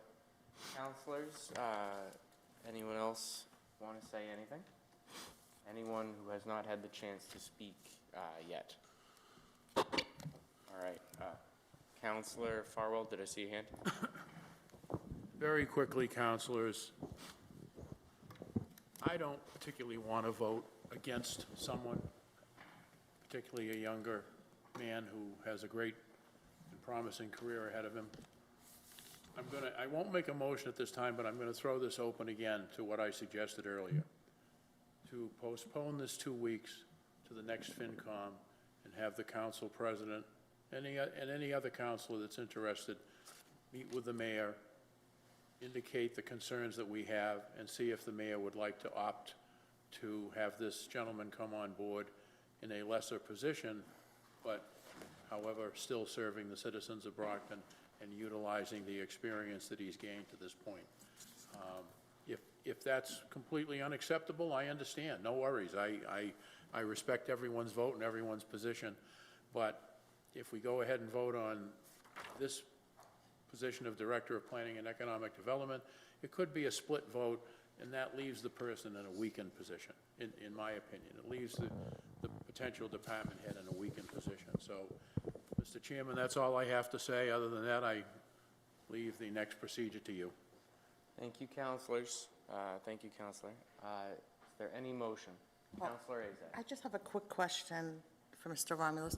Have you already left your previous, because I believe your name came up last year in December that you were being appointed to this position, correct?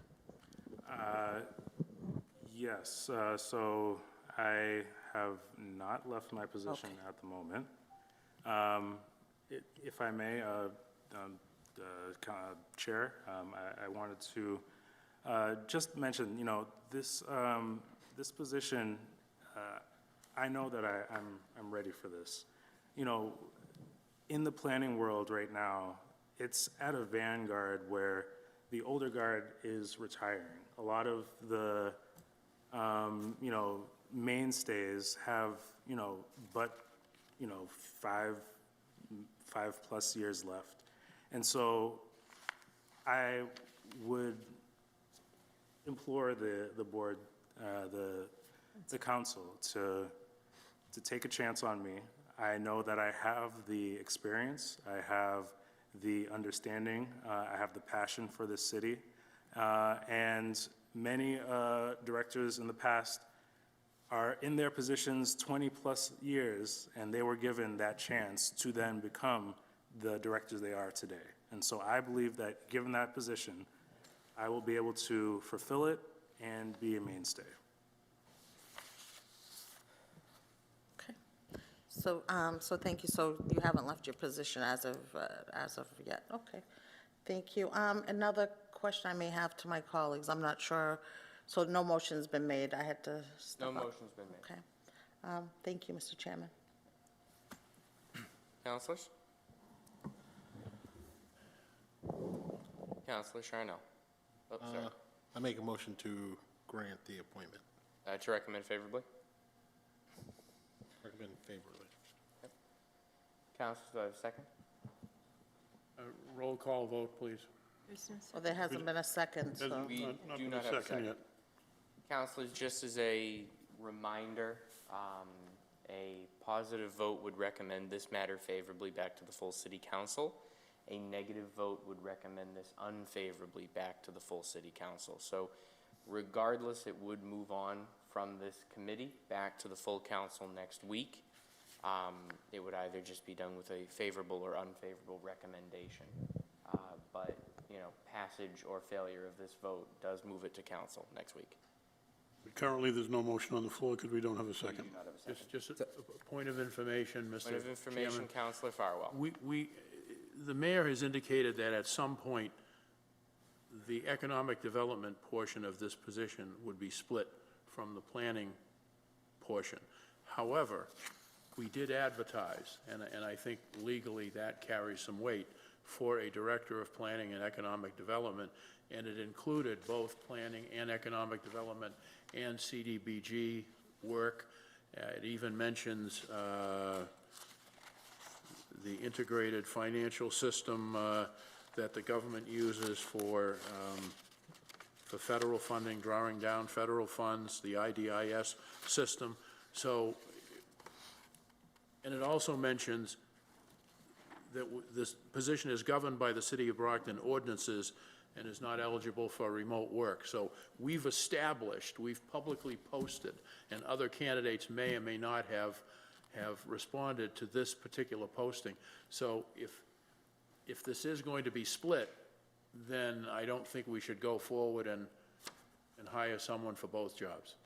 We should take a time out here and see how we want to proceed. Just my opinion. Thank you, Councilor. Councilors, if there's no objection, he's not on the list, but the mayor is here and may be able to answer that directly. Mr. Mayor. Boy, this seat feels kind of funny, you know, so I'm not exactly sure. I'm used to this stuff. Well, good evening, councilors. Just a quick note on this, Councilor Farwell. We did, after you and I spoke, we did re-advertise this position and took away the BRA and all its sources away from this position. So this position would focus mostly on planning and economic development, but not the BRA portion as we know it. So the BRA is going back to its original form, guided by the city in a way, but to its original form. We're actually following a model that the previous model that was being followed here in Brockton was basically the Boston model, and that itself is not working all that well. So we're going back to the old model and implementing what Quincy has actually done with its department, where it has Director of Planning and Economic Development, and then the BRA stands here on its own with some relationship, but the two departments are basically distinctive and not married as they were previously. So just to keep that in mind, that we're going to go back to having a director of the BRA and the BRA's functions under the BRA and the planning office working on a separate plane altogether. And as far as this young man is concerned, I think what I would recommend is that we have, you would have, by voting this forward, we would have still another week to go before the final vote. And if something was to happen in terms of additional information or any other things that we felt uncomfortable for, you're free to do that on your final vote the following Monday. I think I want to go along with what Councilor Charnel actually said when we think about, granted, we are always looking for people with experience, you know, years and years of experience, but we did advertise this position, I think, extensively, and they did receive somewhere around 6 resumes or 6 individuals, and they went through the interview process, and they felt, based on the resumes and the interview that they actually received, that he was the most qualified person. And this happened prior to even this new council being voted in, or even myself taking over the mayor's office. So this was done prior to my arrival here, but the point is that he was the most qualified out of the individuals that actually applied for the position back in early December. So, and I think we owe it sometimes to, frankly, when you sit down and think about it, the question that I was being asked, and if that question came to me, I would say something like this: I'm a Brockton individual. Yes, I jumped around, looked for some positions to improve my life, but when a position becomes available in my hometown, that to me is a dream job. And I would do whatever I can to be able to come back, to come home and do the job. And it's something that, again, a lot of us sat in these benches without a great deal of experience, and we learn as we go along, as long as we're motivated enough to pick up and learn. So I would say, let's give the young man a chance. We're not going to be totally off our rockers, in the sense, and not following up to make sure that he's doing the right thing in the position. And if he doesn't work out, I'm man enough to basically say you're not working out and you got to go. But at least leaving that department the way it is, it's in shambles, to be honest with you. We have no planner. There's nobody in charge of the BRA.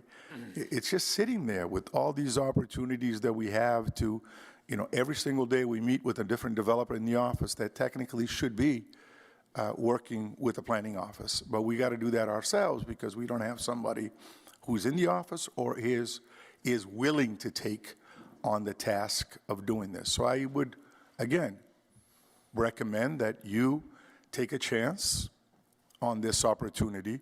Besides, it would land on me anyways as the mayor of the city. So take a shot. Let's give him an opportunity. If somehow he doesn't cut out, you know, I'll be man enough to make sure that the lever is pulled when that time comes, and I'll be able to do that. So thank you for your time. Thank you, Mr. Mayor. Councilors, Councilor Nicastro, followed by Councilor Teixeira. Thank you. I appreciate your words, Mayor Rodriguez, and I know this is your first big appointment and it's important to you. I just wanted to point out, I received both job postings from the HR department today, the one that was posted November 13th and the one that was posted January 16th. There's no real difference. The January 16th one still includes all of the Brockton Redevelopment Authority information and the CDBG information. I have them both right here. I line by line them to see what the differences were. So I'm not sure that's the fact.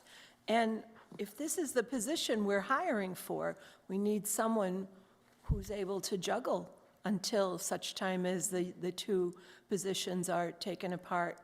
And I respect what you say about we were all new at some point, but we were paid a whole lot less than this position pays. And so I feel strongly that the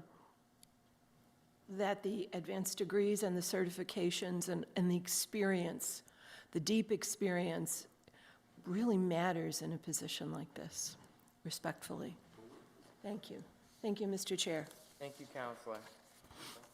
All right, counselors, do we have a motion? There's a motion that hasn't been seconded. We do not have a motion on the floor. We do not have a motion. We have a motion to recommend favorably, but with no second. Then I'll make a motion to continue this 2 weeks. We have things to look into, we have procedural issues to find out about. I think that would give us some time to work on this some more. I'll second that. Counselors, there's a motion properly made and seconded to postpone this matter 2 weeks. All in favor of postponement? All opposed? Postponement carries. Thank you. Thank you, gentlemen. Item 6, order that the following named sum be and the same is hereby transferred as the same was submitted by the mayor as follows. Transfer $35,856.64 from DPW Sewer Goods and Supplies to DPW Sewer Debt Service. Invited DPW Commissioner Pat Hill, CFO Dr. Troy Clarkson. Dr. Clarkson, Commissioner Hill, good evening. Good evening, councilors. Good evening. Mr. Chairman, members of the council, I sent you my typical memo, and on this I provided an explanation.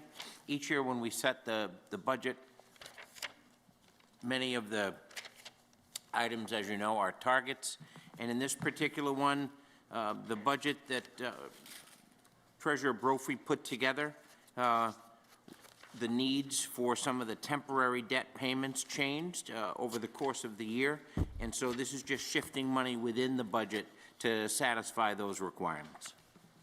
Motion to recommend favorably. Second. Has been properly made and seconded. Was there something on the motion, On the Counselor? motion. Did we have a second? I did a second. Okay. I'm interested to know, how did the strategy and overall needs for debt service change? Well, sometimes the money that's put into permanent debt versus temporary debt for principal and interest, we renew temporary debt at some points. I'll get the specifics from Treasurer Brophy for you and provide it to you, but that's the overall strategy that we generally employ with all of our debt. And so we develop a target number at the beginning of the year, and sometimes those numbers change based on the debt payments that we're making. But I can get the specifics for you. Okay, and may I have it before next Monday? Of course. Thank you. Thank you, Mr. Chair. Thank you. Motion's been properly made and seconded. All in favor? All opposed? The motion passes. Item 7, ordered that the city council authorizes the acceptance and expenditure of the total grant funds in the amount of $500,000 from Massachusetts Department of Transportation to DPW Highway. Invited DPW Commissioner Pat Hill, CFO Dr. Troy Clarkson. Gentlemen? Good evening, councilors. So this is a grant that came from the Complete Streets program, one of the grants that we actively sought out when we were doing the two-way conversion down on Warren Ave.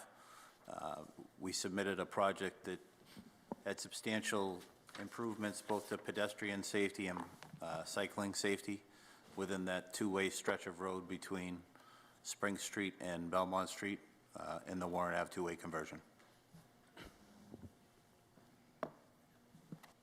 Motion to recommend favorably. Second. Motion's been properly made and seconded. Councilor Nacastro on On the the motion. motion, thank you. How did it happen that you didn't advance it to us in such a long time for $500,000? I could not tell you the answer to that, Counselor. Okay. I was under the impression that this was completed. I looked back through all of my council orders for the past year. I think I've even talked about this $500,000 grant on several occasions when speaking about Warren Ave. I don't have a solid answer for you. I just know that it was something that we couldn't dig up, and certainly we're, in the process of doing those improvements, and prior to spending any money, we wanted to get it in front of you. The paperwork submitted to us says this project is worth $1.2 million. Has the project been completed? No, this is certain pieces of the two-way conversion. So the Yes. cycle lanes that abut the public safety property in front of the public safety building. Yes. That go from the entire stretch from Belmont Street all the way to Pleasant Street. So that cycle lane and some of the curb improvements and some of the handicap ramp and the accessibility to those handicap ramps based on new pedestrian numbers that were gathered through the two-way conversion project. All of the money is being applied specifically to those portions of the project. So we're paying for the other 700,000? No, this is just going to pay for a portion of the overall two-way conversion, which currently is just shy of $15 million. Okay. And the paperwork says that this portion has to be completed by June 30th. That's correct. Of this year. That's correct. And you'll be able to do that? It's substantially complete now. We do not have a finished product yet, but we will be submitting all the paperwork once a final application on the top of that two-way road has been completed. Okay, you're on. Thank you. Thank you, Mr. Chair. Councillor Thompson, followed by Councillor Charnel. Thank you, Mr. Chair, and good evening, Commissioner Hill. A few of my questions have already been asked and answered, but you stated that this money has not yet been allocated or has not yet been spent. It has not been expended. So as you go through a two-way project, right, we get monthly invoices from the two-way conversion. The portion of this where it's not entirely complete is only partial. When we submit a reimbursement request to the state, it goes in its entirety so that we make sure we check all the boxes. All the paperwork has to be pulled out, all the any kind of curbing or infrastructure that was put in due to this has to be pulled out. All of the time records have to be recorded and sent properly. So it's quite a feat, I guess, to fill out some of these applications sometimes with prevailing wages and determining which employees are working at which site. But it has not been fully expended yet. So we have the $15 million appropriation for the project in its entirety, and as soon as this work is complete, we will file for the reimbursement. The reimbursement will go back to the city. Now, the monies that we're spending for the work as we do it, that's from our borrowing, our initial borrowing? It's the secondary borrowing, yes. Okay, the secondary borrowing, and then we're reimbursed with this grant. Correct. So secondly, how did we find that this wasn't submitted? Was this something that you found in your review, or is this something that the state said, hey, wait a minute, we don't, this didn't go before council yet? We were actually beginning, the prep work to submit the request for the reimbursement. All that stuff happens as we go through the process. Some of the invoices, we pull out the specifics from the invoices as we go through the project. That one of our consultants does that for us. And they prep all that paperwork for the reimbursement. And in speaking with Troy's office and looking back through the council agendas and through the approvals, we could not locate it. Like I had said, I think on several occasions, I think I had spoken about this grant being part of the overall grant package that we had received for this project, both this and the SMART grant.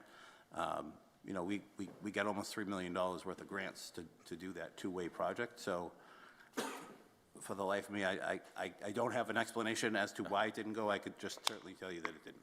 Just in your review, this is one of the boxes, the order was one of the boxes in your checklist that needed to be submitted to the state, and you saw that you didn't have it. Right, I mean, part of that whole reimbursement process would be providing the council order. Right, okay.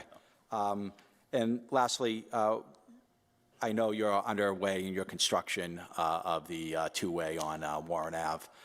Where are we in the time frame in completion and opening up Warren Ave for two-way traffic? So they're currently setting a lot of the street lighting, the decorative street lighting and the traffic street lighting. We're in a little bit of a holding pattern, not because of our contractor, but we're awaiting National Grid to energize a couple of the intersections. So I suspect in the next 2 weeks or so, all of the traffic lighting will be hung.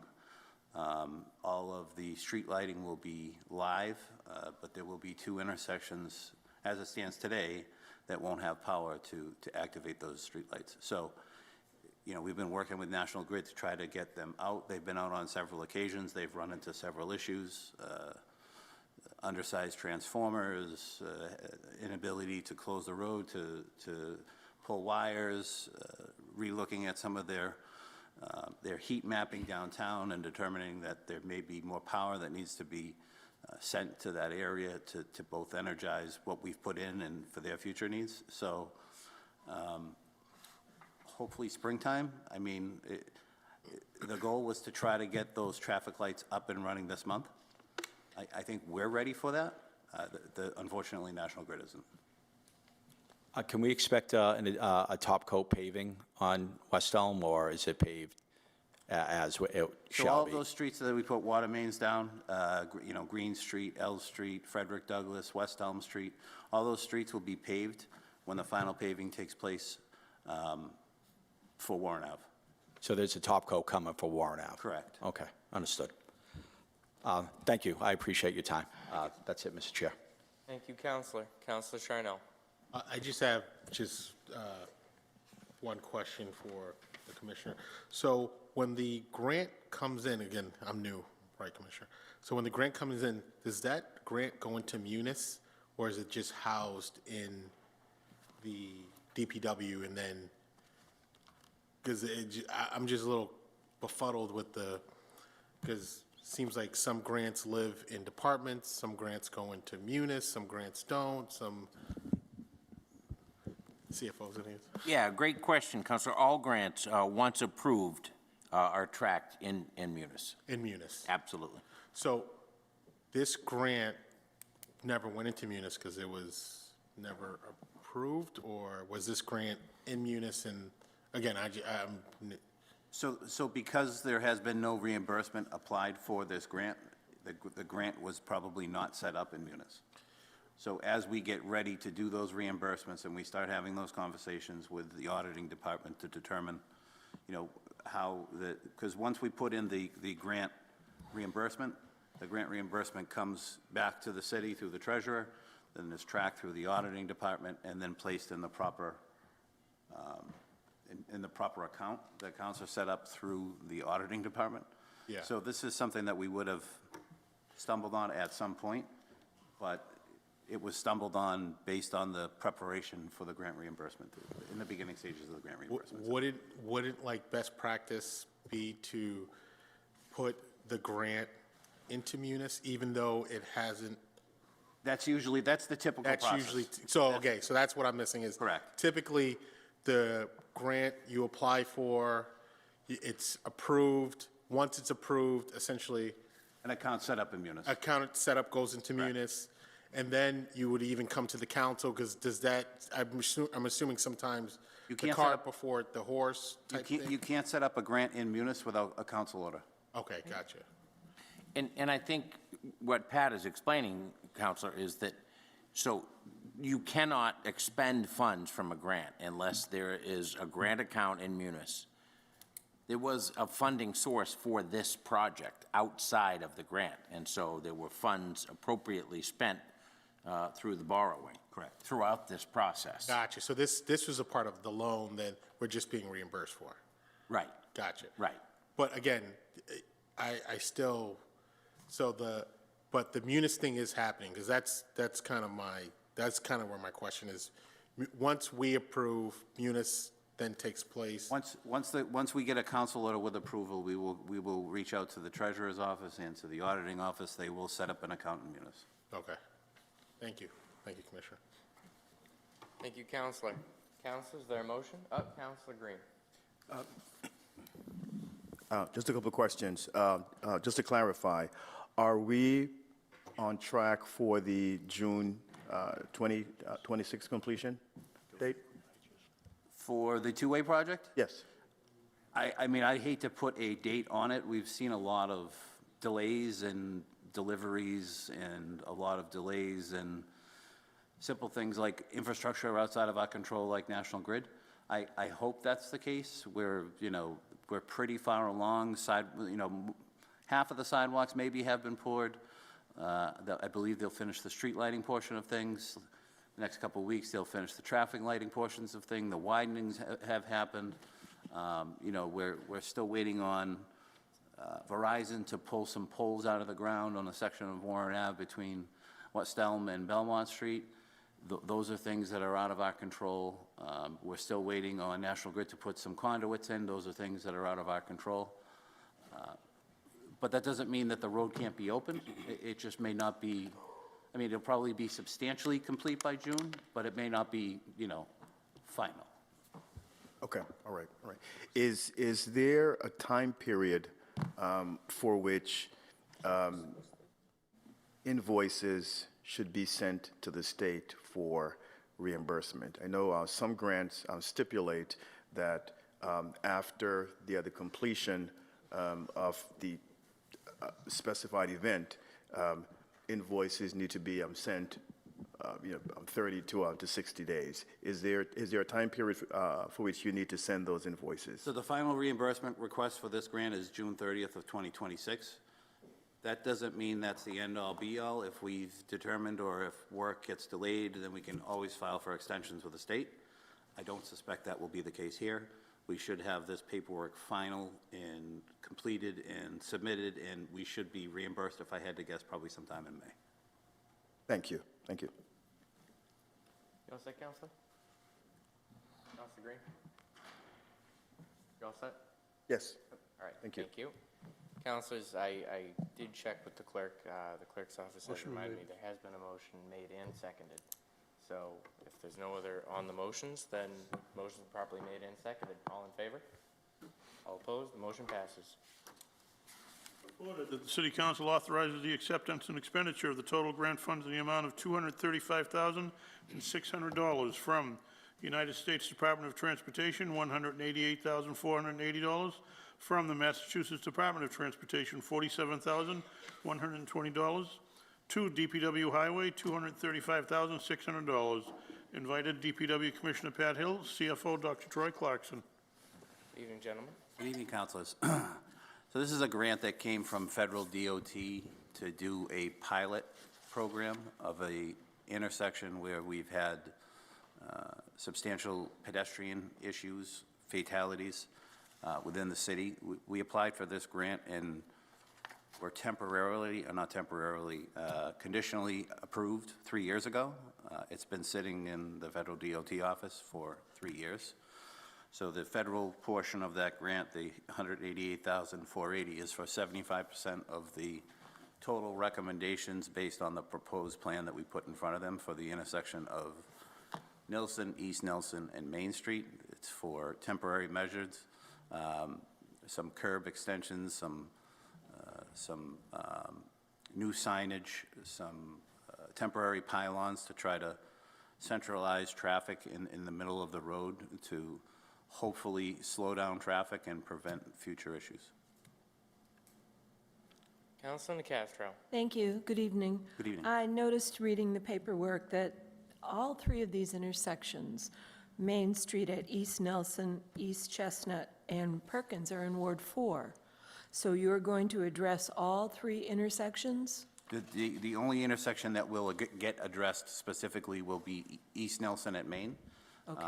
That's about all that this award will allow for. Okay. We have started looking at other intersections.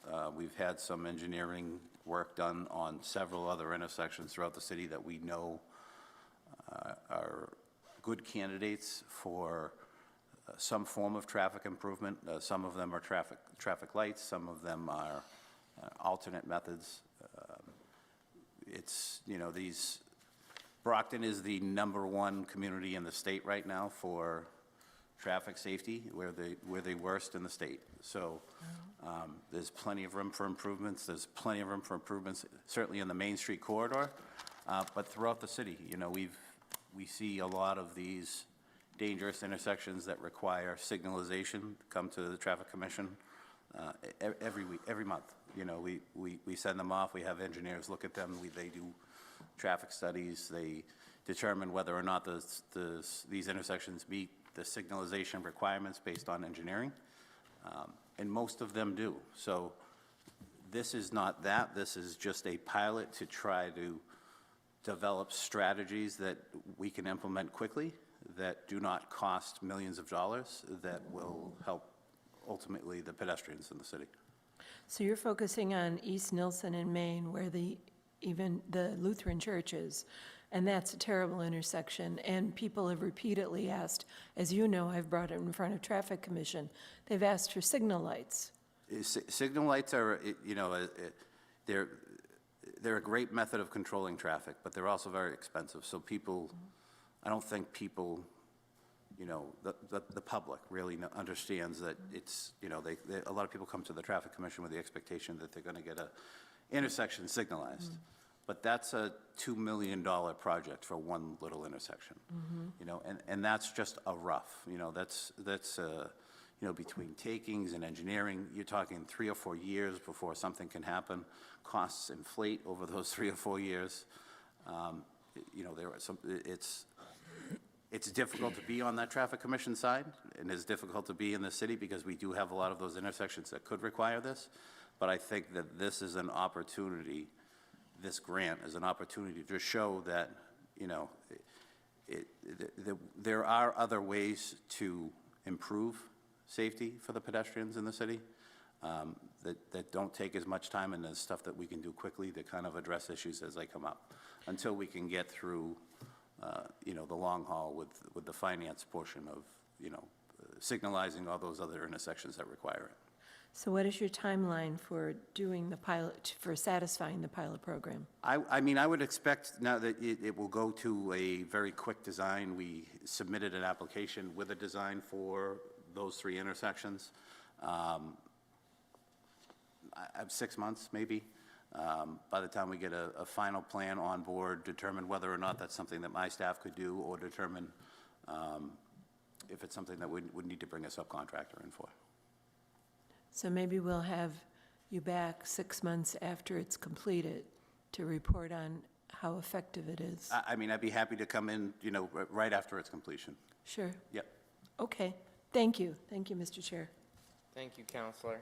Councilor Thompson. Thank you, Mr. Chair, and again, good evening, Mr. Commissioner. I think this is a great program. I've been in front of traffic, you know, dozens of times talking about unsafe intersections. I am aware of the high cost of signalization, and to maybe find alternative ways to address safety issues that does not cost millions of dollars. So I'm really excited and to see how this plays out, what it looks like, and then collecting hopefully some data that would tell us whether this is working or not. You picked this intersection, and I really don't have any qualms with this particular intersection, as it is a pretty highly dangerous intersection. But I know OCPC, in the summary of work, it seems like OCPC was involved in this process. I'm sure the Traffic Commission had some say, with you being on it, about what intersection was picked. So maybe you could just explain why, out of all the intersections in the city of Brockton, why this one? So this is one of the top 3 intersections for fatalities in the city at the time of the application. I can't say for sure that it still is. I would expect that it is. And, you know, whenever you start accepting, you know, federal and state money and it's related to traffic and improvements, you know, OCPC plays a role in that, right? You know, OCPC is a outside agency that's funded by Mass DOT. Mass DOT gave us 25%, a matching 25% for this grant, so that the city wouldn't have to do it. So yes, I mean, they've done downtown corridor studies that kind of lay out a lot of these intersections, and we do work with them to try to figure out what the best fit for these intersections are. This intersection, like I said, being one of the top 3, and being in that very specific corridor, we thought we would get, I don't want to say the most bang for our buck, but I think this is an intersection that requires an amount of improvements that could be afforded within the money that we have. some of those other intersections, you start making curb adjustments, you start making all those other things due to the width of the intersection or the length of the intersection. It can get costly. We got a $100,000 grant a short time ago from the state for an earmark to do the crosswalk down at the New Heights Charter School. That's $125,000 to put a couple of curbs and some sidewalk in. It's just, everything is expensive. Everything blew up after COVID, so we try to be responsible, and we don't want to spread ourselves thin, because the longer it takes to get this stuff out there, the longer it takes to deploy contractors and all that stuff, the more it costs. So, Councilor Nacastro had asked, is this the only intersection? I hope not, but it might be. It might be. But that was the primary focus of the initial application, was to address this intersection. Well, I think if it's successful, maybe that would beget additional grant funding for other intersections, or maybe even, some retained earnings in our own accounts. $235,000 is a lot cheaper than $2 million. So I'm looking forward to this. I do look forward to calling you back so that we can see how it has increased safety in that area, and then if it's replicable in other intersections. So thank you, Mr. Commissioner. That's all. Thank you. Councilor Green. Mr. Commissioner, just a follow-up question on this particular intersection. So it's in the top 3 intersection for traffic fatality in the city. Are you able to share with us some specific numbers, if you can, on this particular intersection? I could get you the numbers, Council. Okay. There's been a pretty extensive look at Brockton, both through OCPC and through the federal government, based on the fact that we are the #1 community in Massachusetts for pedestrian fatalities. Like I said before, this was one of the top 3 when the application was submitted. I'm guessing it was 4 years ago, maybe, that we submitted this application. Some stuff has changed since then. But there is extensive data that I could get you that would show you, like a map, to give you an idea of where the high pedestrian fatality issues are, where the high traffic issues are throughout the city. If you could provide that, I would greatly appreciate it. I can do that. Thank you. Thank you, Councilor. All right. Councilors, is there a motion? Motion to recommend favorably. Second. Motion's been properly made and seconded. All in favor? All opposed? The motion passes. Thank you, gentlemen. Thank you, councilors. Item 9. Mr. Chair, Councilor Green. I make a motion that we waive the full reading of item number 9. Second. Well moved, Councilor. Motion's been properly made and seconded to waive the complete reading of item number 9. All in favor? All opposed? The motion passes. Mr. Clerk. Item 9 is wherefore is an item regarding the Farwell. age of retired police officers, special police officers. I was just going to move to postpone this, pardon me, for a month. I spoke with the police chief. She is heavily engaged in moving the police department from 7 Commercial Street, pardon me, to the new facility, and she asked for time to be able to study this and prepare to come in before the council. So motion to postpone. Second. The first FinCom meeting in March. Motion's been properly made and seconded to postpone this to the first FinCom meeting in March. All in favor? All opposed? The item is postponed. Item 10. Mr. Chairman. DeRosa. May I make a motion to waive the full reading? Second. Motion to waive full reading is properly made and seconded. All in favor? All opposed? Motion passes. Thank you, Councilor. Mr. Chairman, as the person who filed this, I would make a motion that this be continued to the first FinCom meeting in March. Dr. Clarkson and former Chief Financial Officer John Condon and I, along with others, are going to arrange a, pardon me, a meeting with the Superintendent of Schools to go over this issue, and that will give us sufficient time to schedule that meeting. Second. Motion properly made and seconded to postpone this to the first meeting in March. All in favor? All opposed? The motion passes.